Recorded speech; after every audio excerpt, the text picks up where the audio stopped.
Pluie, vent, douceur inhabituelle pour la saison. Voilà ce qui caractérise les 2 prochaines semaines sur la France. Pas de vague de froid en vue, mais plutôt un enchaînement de perturbations atlantiques qui maintiendront un temps humide et venteux jusqu'à début février. J'ai analysé les derniers modèles de Météo France et de l'ECMWF. La configuration est claire. Une succession de dépressions atlantiques va traverser le pays, apportant des précipitations régulières, particulièrement marquées sur la façade ouest. Les températures resteront au-dessus des normales saisonnières, avec une douceur qui s'installera durablement en fin de semaine. Commençons par la situation actuelle. En ce moment, le pays connaît une légère accalmie. Les pressions sont faibles, autour de 1000 hectopascales, mais une petite dorsale apporte un répit temporaire ce dimanche. Les températures en fin d'après-midi vont de 2 degrés dans les Ardennes jusqu'à 12 degrés sur l'arc méditerranéen. Cette pause sera de courte durée. Sur l'Atlantique, 2 dépressions tournicotent et vont rapidement nous influencer. Le modèle Arpège et l'ECMWF sont d'accord sur ce point. Dès demain lundi, le flux des ouest se renforce. Mardi, mercredi, jeudi, vendredi, samedi. Les perturbations vont s'enchaîner sans répit. Une brève accalmie est possible dimanche prochain, mais dès le début de semaine suivante, une nouvelle dégradation est attendue. Les champs de pression montrent une tendance qui va perdurer, entre 995 et 1000 hectopascales en moyenne. C'est faible. Aucune barrière anticyclonique ne se profile pour bloquer ce flux océanique. Les perturbations ont la voie libre pour traverser le pays des ouest en est. Cette configuration va durer au moins jusqu'au 10 février selon les modèles à long terme. Regardons maintenant les cumuls de précipitations prévus sur les 7 prochains jours. C'est là que les chiffres deviennent significatifs. La façade atlantique sera la plus arrosée. De la Bretagne jusqu'à la Gironde, les cumuls dépasseront largement les 100 mm par endroit. Le Morbihan est l'embouchure de la Loire, la côte vendéenne, l'estuaire de la Gironde. Toute cette bande littorale recevra des pluies importantes et régulières. Pour certains secteurs, on pourrait même dépasser les 150 mm d'ici le 3 février. Le sud-ouest sera également concerné, et l'Aquitaine et l'Occitanie verront des cumuls au-dessus des normales. Pas excessifs, mais néanmoins conséquents. Entre 50 et 80 mm selon les zones. Sur la Normandie et l'Île-de-France, les Pays de la Loire, le centre-Val de Loire et la Bourgogne-Franche-Comté, les précipitations seront dans la moyenne. Un temps humide sans être excessif. Comptez entre 40 et 60 mm sur la période. La région Grand Est sera relativement épargnée. Champagne-Ardenne, Alsace, Lorraine. Il pleuvra, mais les cumuls resteront légèrement en dessous de la normale, entre 20 et 40 mm. C'est la zone qui en tirera le mieux au niveau des précipitations. Sur les reliefs, la situation varie. Le Jura verra des pluies modérées en plaine avec de la neige en altitude. Les Alpes, surtout leur partie sud, recevront plus de 100 mm. La limite pluie-neige restera élevée en raison de la douceur de la masse de air. Il faudra monter au-dessus de 1500 à 2000 mètres pour avoir de la neige durable. La Corse n'échappera pas aux précipitations. Plus de 100 mm sont attendus sur l'île, avec une activité pluvieuse régulière tout au long de la semaine. Détaillons maintenant l'évolution jour par jour. Cette approche chronologique vous permettra de mieux anticiper ce qui vous attend dans votre région. Lundi 27 janvier. Journée relativement calme. Quelques zones neigeuses persistent sur elle en matinée, mais rien de significatif. Le temps restera globalement sec sur le pays. C'est la dernière journée de répit avant le retour des perturbations. Profitez-en si vous avez des déplacements ou des travaux extérieurs à effectuer. Dans la nuit de lundi à mardi, une nouvelle perturbation arrive par l'ouest. Mardi matin, elle concernera quasiment l'ensemble du pays. Les Pyrénées verront de la neige au-dessus de 1200 mètres. Les Alpes également, avec des chutes plus marquées au-dessus de 1500 mètres. Le Massif central aura des précipitations plus faibles, avec une limite pluie-neige vers 1000 mètres. Mardi en soirée, la perturbation atteindra la façade est. Les Alpes connaîtront des chutes de neige plus soutenues dans la nuit de mardi à mercredi. Le Massif central et les Pyrénées seront également concernés, mais de façon moins intense. Mercredi matin, cette perturbation évacuera par est. Une petite pause installe pour la journée. Le temps restera maussade, mais les pluies atténueront. Cette accalmie sera de courte durée. Jeudi en soirée, et surtout dans la nuit de jeudi à vendredi, une nouvelle perturbation traverse le pays. Elle apportera son cortège de pluie sur les plaines et de neige en montagne. Les Alpes du Nord seront les plus touchées. Les Vosges verront également quelques flocons au-dessus de 1000 mètres. Le Massif central aura des précipitations mixtes selon l'altitude. Ce sera une période très humide avec des cumuls qui s'ajouteront aux précipitations précédentes. Vendredi, les pluies continueront. La nuit de vendredi à samedi restera perturbée sur une grande partie du territoire. Samedi, une nouvelle zone pluvieuse arrive par l'ouest, mais elle semble s'affaiblir en cours de route. Les modèles montrent qu'elle se fragmente en arrivant sur les terres. La partie ouest du pays sera la plus concernée. Le reste du territoire connaîtra des conditions variables avec des éclaircies possibles entre les averses. Dimanche 1er février. Le temps devient instable. Les modèles indiquent peu de précipitations en début de journée, puis des averses pourraient se généraliser dans l'après-midi. C'est une situation classique de traîne active derrière un front froid. Des averses localement soutenues sont possibles, entrecoupées d'éclaircies. Le vent pourrait se renforcer également. Début de semaine suivante, lundi 2 et mardi 3 février. Arrivée d'une nouvelle zone perturbée par l'ouest. Elle donnera des pluies régulières et de la neige sur le massif central au-dessus de 1000 mètres. Le long des frontières nord est avec la Belgique et l'Allemagne, quelques chutes de neige sont également possibles en altitude. Cette perturbation évacuera par l'est dans la journée de mardi, vous l'avez compris. C'est une période extrêmement perturbée. Pas de répit durable. Les parapluies et les vêtements de pluie seront vos meilleurs alliés pour les jours à venir. Parlons maintenant des températures. C'est là que la situation sort vraiment de l'ordinaire pour une fin janvier. Lundi matin, les températures resteront fraîches, surtout près des frontières nord et est. Vous aurez entre -3 et 7 degrés selon les régions. La partie nord du pays verra entre 0 et 7 degrés. La partie centrale entre -3 et 6. La partie sud entre -5 et 10. Dans l'après-midi, les maximales grimperont entre 7 et 18 degrés. 7 à 12 sur la partie nord, 6 à 13 sur la partie centrale, 6 à 18 sur la partie sud. Cette répartition montre déjà un gradient nord-sud marqué. Mardi matin, la masse d'air commence à évoluer vers plus de douceur, entre -2 et 9 degrés. -1 à 6 sur la partie nord, -2 à 8 sur la partie centrale, -2 à 9 sur la partie sud. Les gelées se font plus rares. L'après-midi, les températures atteindront 7 à 17 degrés. 7 à 12 sur la partie nord, 7 à 13 sur la partie centrale, 6 à 17 sur la partie sud. Mercredi matin, la tendance au redoux se confirme. Entre -1 et 10 degrés globalement. 0 à 7 sur la partie nord. -1 à 9 sur la partie centrale. -1 à 10 sur la partie sud. L'après-midi, 7 à 17 degrés. 8 à 12 sur la partie nord. 7 à 13 sur la partie centrale. 6 à 17 sur la partie sud. Jeudi matin, les températures restent dans cette gamme. Entre -3 et 10 degrés. 0 à 7 sur la partie nord. -3 à 6 sur la partie centrale. -5 à 10 sur la partie sud. Quelques gelées persistent encore dans les vallées du centre et de l'est, mais c'est marginal. L'après-midi, 7 à 18 degrés, 8 à 12 sur la partie nord, 7 à 13 sur la partie centrale, 7 à 18 sur la partie sud. Vendredi matin, la douceur s'installe franchement dès le début de journée, entre -1 et 10 degrés.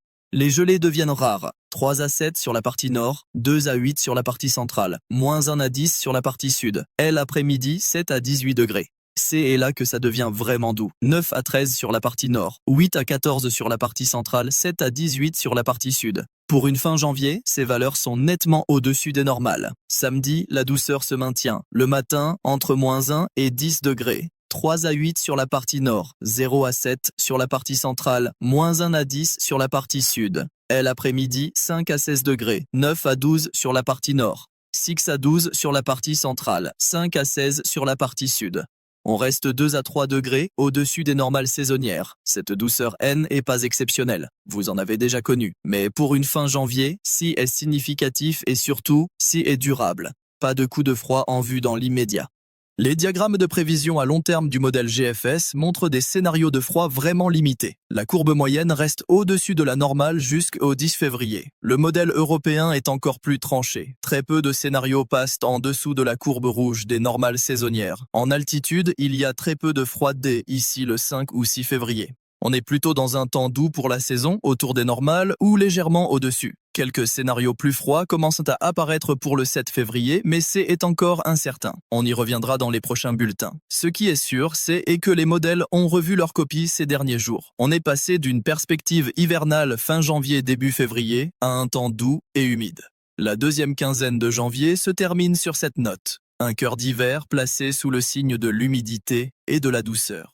Regardons maintenant les gammes de températures prévisibles pour les 15 prochains jours sur quelques régions témoins. Cela vous donnera une idée plus précise de ce qui vous attend. En Alsace, les températures matinales oscilleront entre 0 et 5 degrés. Les après-midi verront régulièrement entre 5 et 10 degrés. Les gelées seront peu fréquentes. Très peu de courbes descendent sous le zéro dans les diagrammes prévisionnels. Grosso modo, entre 0 et 10 degrés sur elle, ensemble de la période si on prend les minimales et maximales. Rien de bien méchant, des températures plus que convenables, voire une certaine douceur pour le 29, le 30 et le 31 janvier où on pourrait avoir 2 à 4 degrés au-dessus des normales. En Île-de-France, c'est à peu près la même chose, entre 5 degrés le matin et jusqu'à 10 l'après-midi. Des températures très convenables pour la saison. Une douceur un peu plus marquée également les 29, 30 et 1 janvier. Pas de franc froid en vue. Dans le sud-ouest, du côté de Midi-Pyrénées et Toulouse, le temps sera franchement doux. Le matin, un peu au-dessus de 5 degrés. Les 10 degrés seront très régulièrement dépassés l'après-midi. Certains jours, on pourrait même lécher la barre des 15 degrés, notamment les 29 et 30 janvier. Une douceur marquée pour les tout derniers jours du mois. Cette douceur n'est pas exceptionnelle, mais elle est présente et peut être un peu plus prononcée en toute fin de mois. En Provence-Alpes-Côte d'Azur, c'est un peu différent. Le matin, autour de 5 degrés dans les zones littorales comme Marseille. L'après-midi, les 10 degrés seront franchis mais difficilement. 10, 12, 11 en début de semaine. 13, 14, les 29 et 30. Puis on sera autour de 11, 12 degrés mais ça aura du mal à monter davantage. Des températures un peu en berne sur le sud-est. Légèrement en dessous des normales. La région PACA connaîtra un temps un peu frais pour la saison. Cette situation soulève une question que beaucoup d'entre vous se posent. Pas d'hiver cette année ? Fin de la saison froide dès janvier, il est important de remettre les choses en perspective. Dès à bord, nous ne sommes que le 26 janvier. L'hiver n'a pas dit son dernier mot. Février peut réserver des surprises. Début mars également. Vous vous souvenez sans doute de l'épisode neigeux de mars 2013 qui avait paralysé l'Île-de-France. Ou de la vague de froid de février 2012 avec des températures descendues à -20 dans l'est du pays. Ensuite, la réserve de froid existe bel et bien. Les cartes de températures en altitude montrent beaucoup de violet du côté de la Russie et de la Scandinavie. Beaucoup de froid stagne sur ces régions. Si les centres des actions se coordonnent bien en février, on pourrait encore avoir le retour d'une masse d'air arctique sur la France. Tout reste possible. Le flux océanique perturbé actuel va durer au moins jusqu'au 10 février selon les dernières projections. Mais au-delà, les modèles montrent plus d'incertitudes. Des scénarios plus froids commencent à apparaître pour la deuxième semaine de février. C'est encore à confirmer, mais la possibilité existe. Il faut aussi replacer cette situation dans un contexte plus large. Un hiver doux et humide n'est pas synonyme d'absence d'hiver. C'est un type d'hiver océanique typique d'une circulation des ouest dominante. Vous en avez connu d'autres. L'hiver 1980-90 par exemple était très doux. Puis mars a apporté de la neige jusqu'en plaine. Maintenant parlons des aspects pratiques. Que faire avec cette météo des prochains jours ? Sur la façade atlantique, de la Bretagne à l'Aquitaine, préparez-vous à des conditions humides prolongées. Plus de 100 mm en une semaine, c'est significatif. Les sols sont déjà gorgés d'eau après les pluies de ces dernières semaines. Le risque de saturation des sols et de ruissellement augmente. Si vous avez des terrains en pente, surveillez les zones de ruissellement. Des rigoles peuvent se former et éroder les terrains. Si vous avez des caves ou des sous-sols, vérifiez l'étanchéité et les systèmes de drainage. L'eau peut s'infiltrer même dans des endroits habituellement secs quand les sols sont saturés. Pour les déplacements, anticipez des conditions dégradées. Pluie régulière, visibilité réduite, chaussées mouillées. Les temps de trajet seront plus longs. Les freins sont moins efficaces sur route mouillée. Augmentez les distances de sécurité. Allumez vos feux même en journée pour être mieux vus. En montagne, la situation est particulière. La limite pluie-neige restera élevée, entre 1500 et 2000 mètres selon les massifs et les moments. En dessous, ce sera de la pluie qui tombera sur la neige existante. Cela peut créer des conditions dangereuses. La neige devient lourde, gorgée d'eau. Le risque d'avalanche augmente. Si vous pratiquez le ski de randonnée ou la raquette, consultez les bulletins d'estimation du risque d'avalanche avant de sortir. Pour les stations de ski, les conditions vont se dégrader dans les secteurs de moyenne altitude. Au-dessus de 2000 mètres, la neige continuera de tomber et les conditions resteront bonnes. En dessous, ce sera plus compliqué avec de la neige lourde et mouillée. Les vents vont se renforcer par moments, notamment lors du passage des fronts les plus actifs. Des rafales entre 60 et 80 km/h sont possibles en plaine. Plus fort sur les côtes et en montagne, avec des pointes à 120 km/h possibles sur les sommets exposés. Rien d'exceptionnel, mais suffisant pour rendre la conduite difficile, surtout pour les véhicules hauts ou tractant des remorques. Sécurisez les objets légers dans vos jardins. Mobilier de jardin, poubelles, pots de fleurs. Le vent peut les déplacer ou les renverser. Vérifiez l'état de vos toitures, surtout si vous avez des tuiles anciennes ou des éléments fragilisés. Pour les personnes âgées ou fragiles, cette période humide et douce peut être problématique. L'humidité accentue la sensation de froid même avec des températures douces. Les problèmes articulaires s'accentuent souvent. Les variations de pression atmosphérique peuvent provoquer des maux de tête ou des douleurs. Si vous êtes concerné ou si vous avez des proches dans cette situation, veillez au chauffage suffisant et à une bonne aération des logements pour éviter l'humidité excessive à l'intérieur. Les changements de temps rapides favorisent aussi les problèmes respiratoires et les rhumes. Avec ce yo-yo entre période douce et passage pluvieux plus frais, les défenses immunitaires sont sollicitées. Habillez-vous en conséquence. Plusieurs couches fines plutôt qu'un seul vêtement épais. Cela permet de s'adapter aux variations de température dans la journée.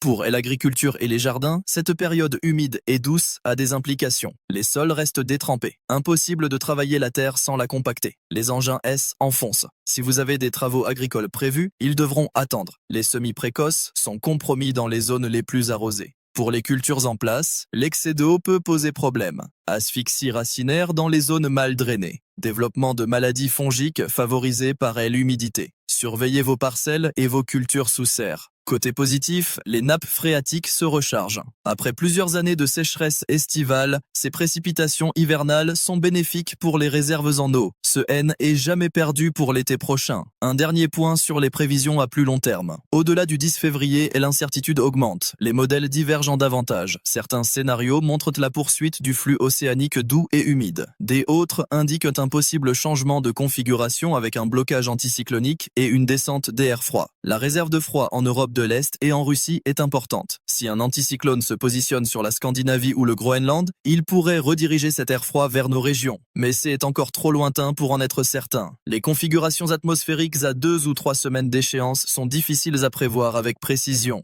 Ce qui est sûr, c'est que février reste un mois hivernal. Statistiquement, c'est souvent en février qu'on a les températures les plus froides de l'année. En France, les grandes vagues de froid historiques sont survenues en février. Celles de 1956, celles de 1963, celles de 2012. Donc rien n'est joué.